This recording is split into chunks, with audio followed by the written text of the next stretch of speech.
मूकं करोति वाचालं पङ्गुलङ्घयति गिरिं यत्कृपातमहं वन्दे परमानन्दमाधव। तमेव माताश्च पिता तमेव बन्धुश्च सखा तमेव विद्याधरणं तमेव सर्वं मम देव। दीनहु के बंधु लाल मिटो दुख तत्काल, अविनाशी नंद लाल बेदन में गायो है। दीनहु के बंधु लाल मिटो दुख तत्काल, अविनाशी नंद लाल बेदन में गायो है। गावत है नेति नेति नेति के पुकार वेद, शेष के सहस्र मुख पार नहीं पायो है। शेष के सहस्र मुख पार नहीं पायो है। गावत है नेति नेति नेति के पुकार वेद, शेष के सहस्र मुख पार नहीं पायो है। शेष के सहस्र मुख पार नहीं पायो है।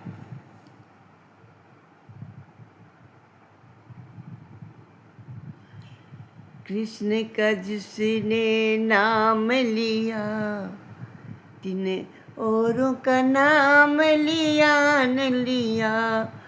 तिन औरों का नाम लिया न लिया।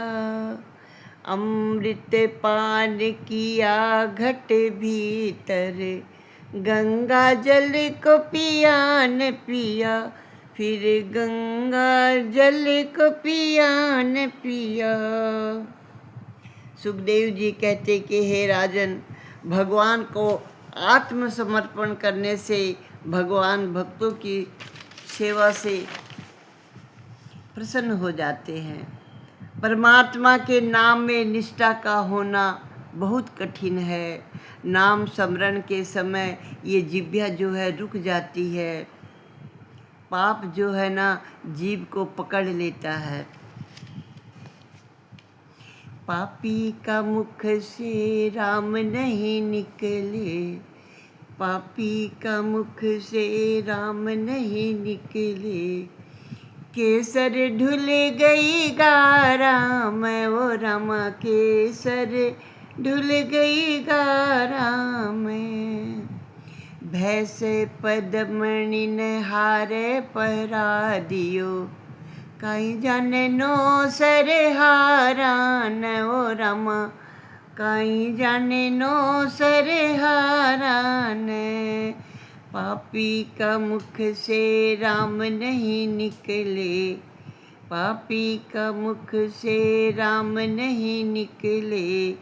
केसर ढुल गई गा राम, वो रामा केसर ढुल गई गा राम।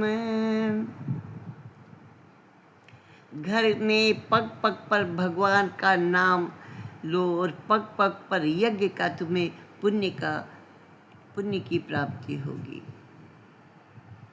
यूँ तो कहने में ये दिखता तो बड़ा सरल है, लेकिन करने में बड़ा कठिन है। नाम में अटल विश्वास रखना, परमात्मा के नाम का सतत जप करने की जब आदत होती है तो मृत्यु जो है वो सुधर जाती है।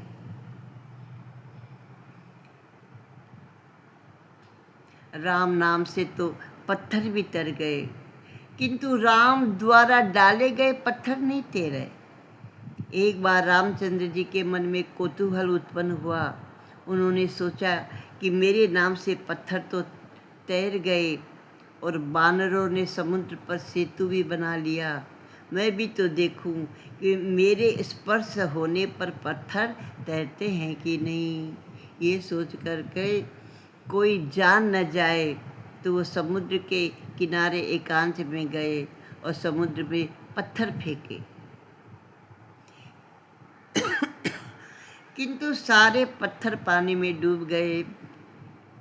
रामचंद्र जी को बड़ा आश्चर्य हुआ, ऐसा क्यों हुआ? मेरा नाम लिखने से पत्थर तो सारे तैर गए। हनुमान जी ये देख करके, ये कौतुक हनुमान जी छिप कर देख रहे थे। रामचंद्र जी को जब निराश होकर लौटते देखा तो हनुमान जी ने रास्ते में रोककर उनका दर्शन किया। रामचंद्र जी ने उनसे पूछा, मेरे नाम मात्र से पत्थर सारे तैर गए हनुमान, किंतु आज मैंने स्वयं पानी में पत्थर फेंके तो वो डूब गए। हनुमान जी ने उत्तर दिया कि हे प्रभु, ये तो स्वाभाविक ही था, जिसे आप छोड़ देंगे, तिरस्कार कर देंगे, भला वो कैसे तैर सकता है। जिसका आप त्याग कर देंगे उसको तो डूबना ही है। राम नाम में इतनी शक्ति है, वह स्वयं राम में भी नहीं। अपने जीवन में श्री राम ने कुछ लोगों का ही उद्धार किया था, किंतु उनके नाम ने तो न जाने कितनों का उद्धार किया और करते रहेंगे। नाम जप की महिमा अनोखी है। नाम जप करने से जन्म कुंडली के ग्रह भी बदल जाते हैं। तुलसीदास जी कहते हैं, मंत्र महामणि विषय व्याल के, मेटत कठिन कुकंक भाल के, भाय को भाव अनख आलस हूँ, नाम जपत मंगल दिशि दस हूँ। जब तो जनाबाई ने भी किया था। जनाबाई गोबर के उपले बनाती थी, पर उन्हें कोई चुरा कर ले गया तो वो नामदेव जी के पास आई और फरियाद किया। नामदेव ने कहा, उपले तो सब एक जैसे होते हैं, ये तेरे उपले हैं, ये कैसे पहचाना जा सकता है। जनाबाई ने कहा, ये तो कोई बड़ी बात नहीं, बहुत आसान है। उपलों को कान के पास लगाकर देखो, जिस उपले में विट्ठल विट्ठल ध्वनि निकलती हो, समझ लेना वे उपले मैंने बनाए हैं। जनाबाई उपले बनाते समय बड़ी लगन से, आत्मभाव से, प्रेम से विभोर होकर के नाम जपन करती थी।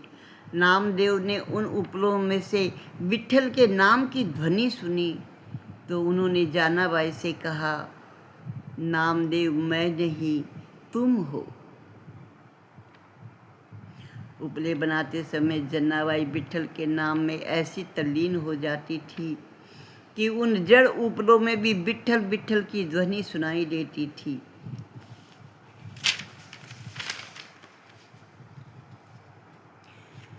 संसार रूपी नदी में प्रवृत्त विषयों की ओर ये जो इंद्रियां हैं खींच कर ले जाती है। हे राजन, सबके सिर के ऊपर काल मंडरा रहा है। काल कब किसको दबोच कर ले जाए और कब जाना पड़े, इसलिए अपना जन्म सुधारना और मृत्यु सुधारना हो तो भगवान के चरणों में आश्रय ही लेना होगा। आगे सुखदेव जी कहते हैं कि हे राजन, आगे मैं तुझे देवताओं में और असुरों का संग्राम का वर्णन करता हूँ, ध्यान से सुनो। दक्ष प्रजापति के बहुत सारे पुत्र जो थे ना, प्रवृत्ति मार्ग की ओर गए और भ्रष्ट हो गए, तो उन्होंने 10,000 पुत्र फिर उत्पन्न किए। तो नारद जी के उपदेश से वो 10,000 के 10,000 पुत्र जो थे निवृत्ति परायण हो गए, भगवान के मार्ग में चले गए। तो ऐसा होने पर प्रजापति को बहुत क्रोध आया। उन्होंने नारद जी को श्राप दिया कि तू कभी भी एक स्थान में नहीं ठहर पाएगा, तू हमेशा भटकता रहेगा। तो नारद जी ने दक्ष के श्राप को स्वीकार किया और दक्ष से कहा, मैं तुम्हें श्राप के बदले वरदान देता हूँ कि तुम्हारे घर में बहुत सारी पुत्री पैदा होगी, अतः संन्यास उन्हें देने का कोई प्रश्न ही नहीं होगा। नारद जी ने दक्ष को आशीर्वाद दे दिया। सुखदेव जी वर्णन करते हैं कि हे राजन, आगे चल करके दक्ष के घर में 60 कन्या उत्पन्न हुई।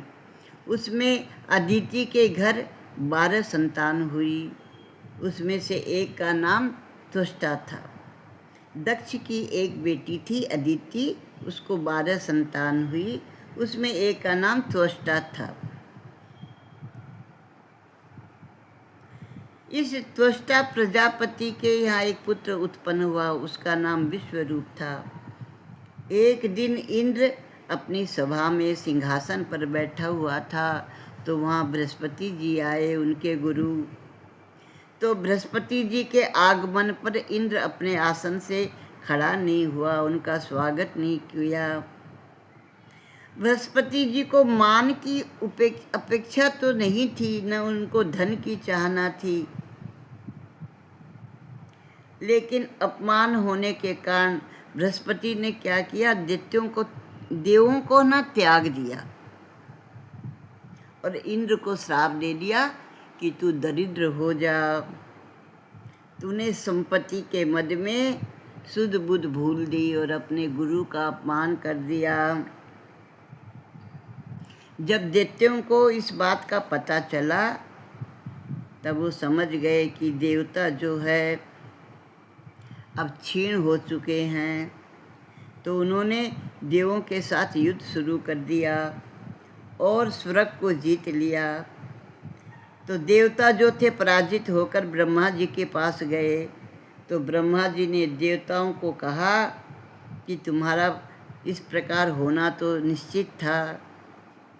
तुम ऋषि के गुरु के अपमान को इतना हल्के में लेते हो।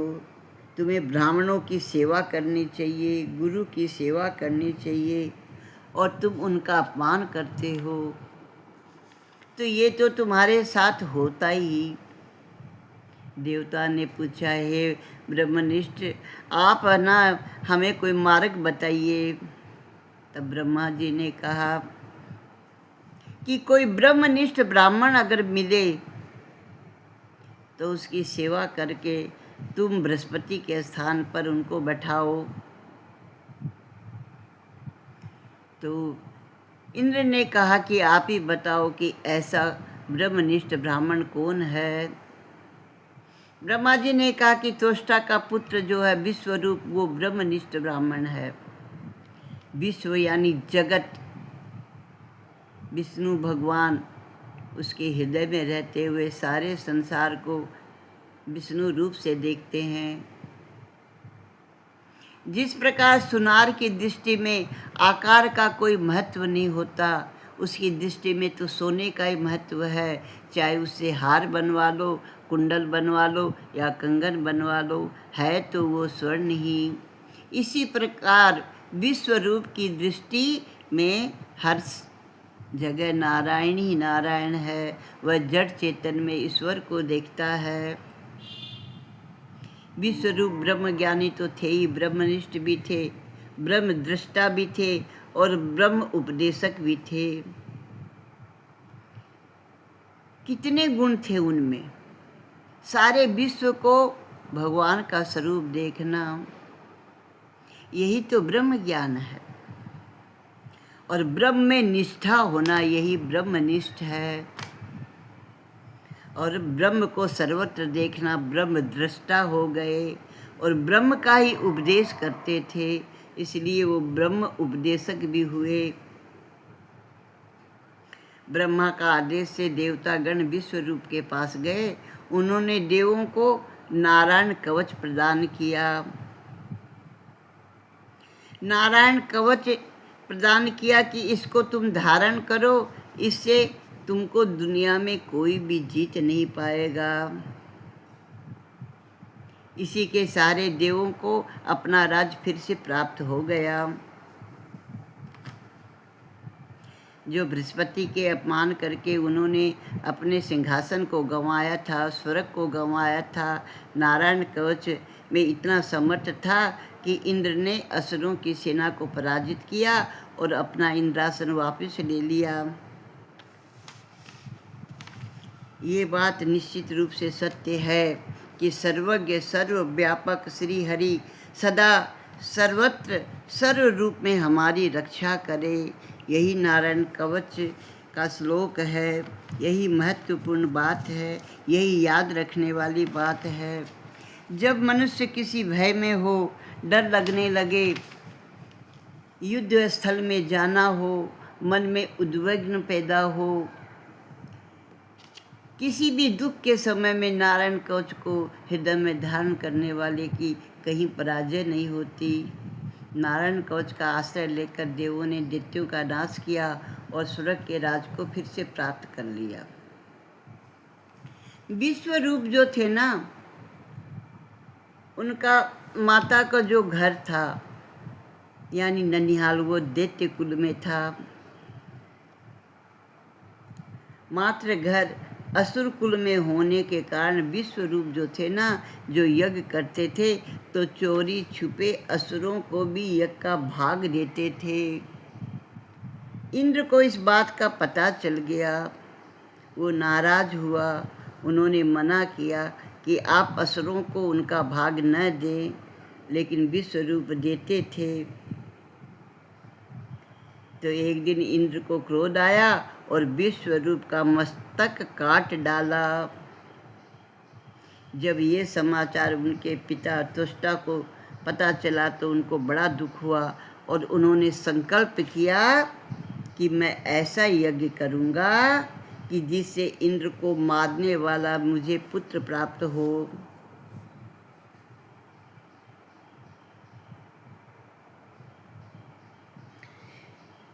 यज्ञ मंत्र में कुछ अगर गलती हो जाए तो उसका प्रभाव भी गलत होता है। तो मंत्र जब जप कर रहे थे यज्ञ में तो त्वष्टा से गलती हो गई।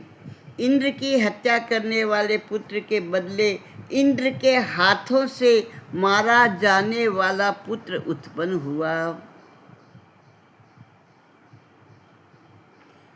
परिणाम ये हुआ कि इंद्र घातक पुत्र की अपेक्षा इंद्र के द्वारा मरने वाला पुत्र उत्पन्न हो गया। यही तो कारण है कि वेद मंत्र का अधिकार सबको नहीं है।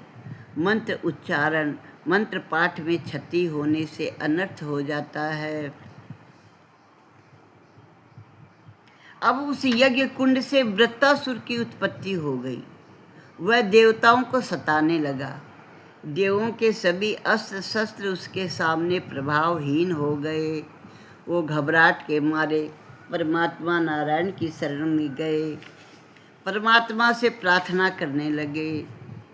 परमात्मा ने देवताओं से कहा, यदि दधीचि ऋषि की अस्थि से वज्र बना सको तो उस वज्र से वृत्तासुर मारा जाएगा। और साथ साथ भगवान ने ये भी कहा, अरे मुझे प्रसन्न किया और तुमने इतना तुच्छ वरदान मांगा, कोई श्रेष्ठ वरदान तुमको मांगना चाहिए था। कोई बात नहीं। और नारायण ने जब इंद्र ने वज्र बनाया दधीचि ऋषि के अस्थियों से तो उसमें नारायण का तेज स्थापित हो गया। अब वृत्तासुर को मारने के लिए इंद्र जो है वज्र लेकर युद्ध करने के लिए गया।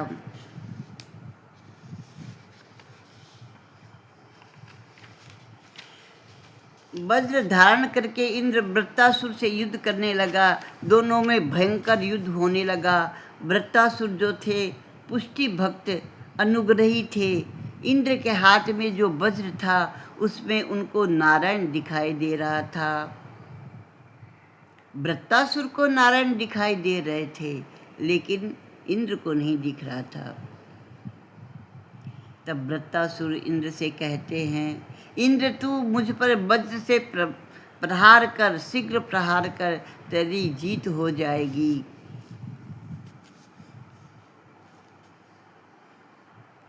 चाहे तेरी जीत हो मुझे बहुत खुशी है, किंतु तुम्हारी अपेक्षा मुझ पर भी भगवान की बहुत अधिक कृपा होगी।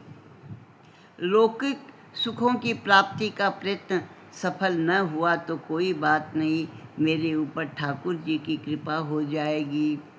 परमेश्वर जिस जीव पर कृपा करते हैं उसे लौकिक सुख की कोई जरूरत नहीं।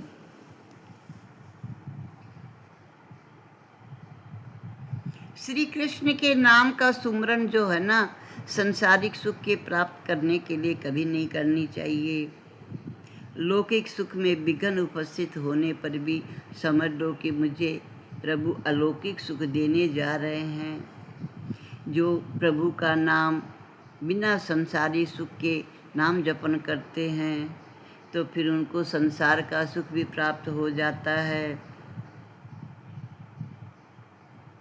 वृत्तासुर इंद्र से कहते हैं बार बार, इंद्र जी तुम्हारी ही होनी है और स्वर्ग का राज भी तुमको मिलेगा। मैं तो ठाकुर जी के धाम में जाऊंगा, वहाँ से मेरा कभी पतन नहीं होगा।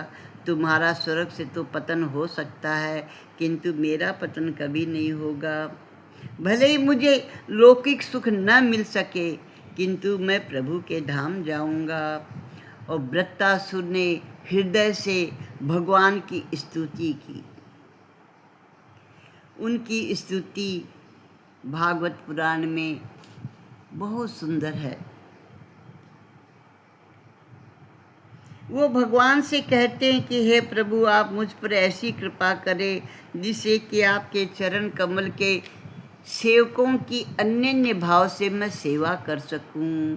आपके भक्तों का मुझे सेवा करने का अवसर मिले, मुझे अगले जन्म में प्राप्त हो। हे मेरे प्राण वल्लभ, मेरा मन आपके मंगलमय गुणों का हरदम स्मरण करता रहे, मेरी वाणी आपका गुणगान करती रहे, मेरा शरीर आपकी सेवा में लगा रहे।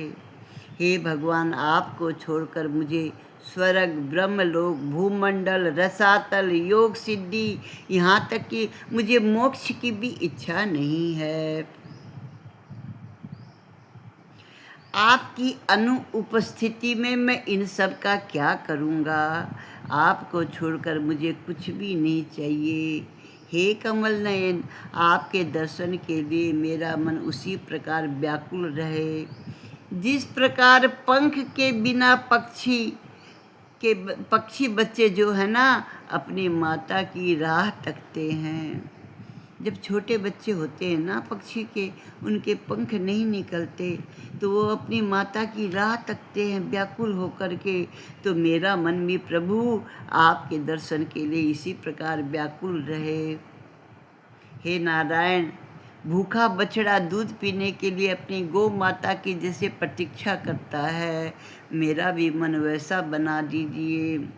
जैसे विरहणी पत्नी परदेशवासी पति से मिलने के लिए उत्कंठित रहती है, प्रभु मिलने की आतुरता उतनी उत्कृष्ट मेरी बनी रहे। इन दृष्टांतों के द्वारा उसने प्रभु की बहुत सुंदर स्तुति की। हे नारायण, मुझे मुक्ति की इच्छा नहीं। अपने कर्मों के फलस्वरूप मुझे जन्म मृत्यु के चक्र में बार बार फंसना पड़े तो भी मुझे परवाह नहीं, किंतु मैं जहाँ जाऊँ, जिस योनि में जाऊँ, जहाँ मैं मुझे जन्म मिले, भगवान के प्रिय भक्तों से मेरी मित्रता हो जाए, मुझे संत मिले, मुझे भगवान आपके भक्त मिले। हे नारायण, मैं मात्र इतना ही चाहता हूँ। आपकी माया के कारण शरीर, घर, स्त्री पुत्र में आसक्त मनुष्यों से कहीं भी किसी भी प्रकार मेरा संबंध ना होने पाए। दीन होकर शरण में जाने पर जीव को प्रभु अपना लेते हैं। वृत्तासुर कितना दीन था, कितनी मधुर वाणी से भगवान की अंतर आत्मा से स्तुति कर रहा है। वह कहता है कि मैं भगवान की सेवा करने के लिए अपात्र हूँ, अतः भगवान के दासों के दास की मैं सेवा करूँगा। मैं भगवान के सेवक वैष्णवों की सेवा करूँगा। मैंने सभी इंद्रियों को भक्ति रस में डुबाने का विचार किया है। प्रभु, मेरी वाणी जो है ना कृष्ण का कीर्तन करती रहे, मेरे कान जो है आपकी कथा सुनते रहे, मेरे हाथ जो है आपकी सेवा करते रहें। वैराग्य के बिना भक्ति दृढ़ नहीं हो पाती। भक्ति भोग के लिए मत करो, भक्ति तो भगवान के लिए करनी चाहिए।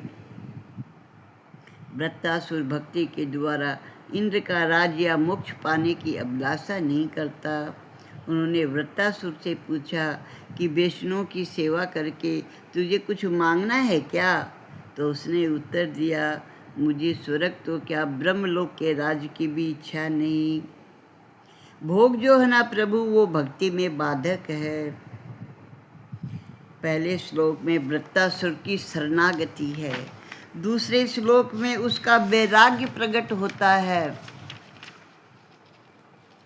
ज्ञानी शरणागति के 3 भेद बताते हैं।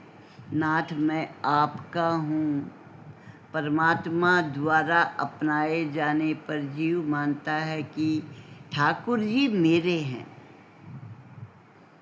पहले भक्त कहता कि मैं आपका हूँ, और जब भगवान अपना लेते हैं तो ठाकुर जी मेरे हैं, भगवान मेरे हैं।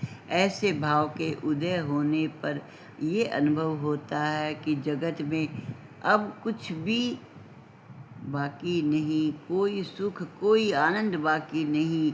अब नारायण मिल गए, सर्वोपरि आनंद में विभोर हो जाता है जीव। ज्ञान और वैराग्य जब बढ़ जाता है तो मनुष्य भगवानमय ही लगने लगता है। मेरापन जब चला जाता है तो अहम ब्रह्मास्मि की प्रतीति होने लगती है। जगत में उसके लिए भगवान के सिवा और कुछ भी नहीं रह जाता। मैं नहीं रह पाता, वह मैं जो है ईश्वर में विलीन हो जाता है। वैष्णव के बिना शरणागति दृढ़ नहीं हो सकती। तीसरे श्लोक में प्रार्थना की गई कि हे प्रभु, आपके दर्शन के हेतु मुझे सदा आतुरता बनी रहे। परमात्मा पूर्ण प्रेम के लिए मैं हमेशा ललायित रहूं। वृत्तासुर कहता कि मेरी तो एक ही इच्छा है कि आपके दर्शन के लिए मैं आतुर बना रहूं। चौथे श्लोक में वृत्तासुर ने सत्संग की अभिलाषा व्यक्त की। वह कहता है कि यदि मेरा पुनर्जन्म मिले तो हे प्रभु, मुझे ऐसे भक्तों के घर में तुम चाहे गाय बना देना। यदि मेरा दूध प्रभु के उपयोग में आने वाला हो तो चाहे मुझे पशु बनना भी तैयार है। वृत्तासुर ने ऐसी सुंदर स्तुति की कि इंद्रासन डोलने लगा। भक्ति भगवान को परतंत्र बना देती है। भक्ति भगवान को भगत के बस में कर देती है। भगवान मुक्ति देना चाहते हैं, भक्ति नहीं देना चाहते। भगवान जब कृपा करते हैं तो अंत में नष्ट होने वाली संपत्ति नहीं, ऐसी संपत्ति, ऐसी भक्ति देते हैं। भगवान मुक्ति तो शीघ्र देना चाहते हैं, लेकिन भक्ति नहीं। यदि भगवान भक्ति दे दे तो उन्हें भक्त का सेवक बनना पड़ता है। भक्ति स्वतंत्र परमात्मा को प्रेम के बंधन में बांध देती है। स्तुति के समाप्त होने पर इंद्र ने वृत्तासुर का वध किया। वृत्तासुर के शरीर से निकला हुआ तेज भगवान के शरीर में विलीन हो गया। भगवान ने वृत्तासुर का उद्धार किया। बोलो श्रीमन नारायण भगवान की जय।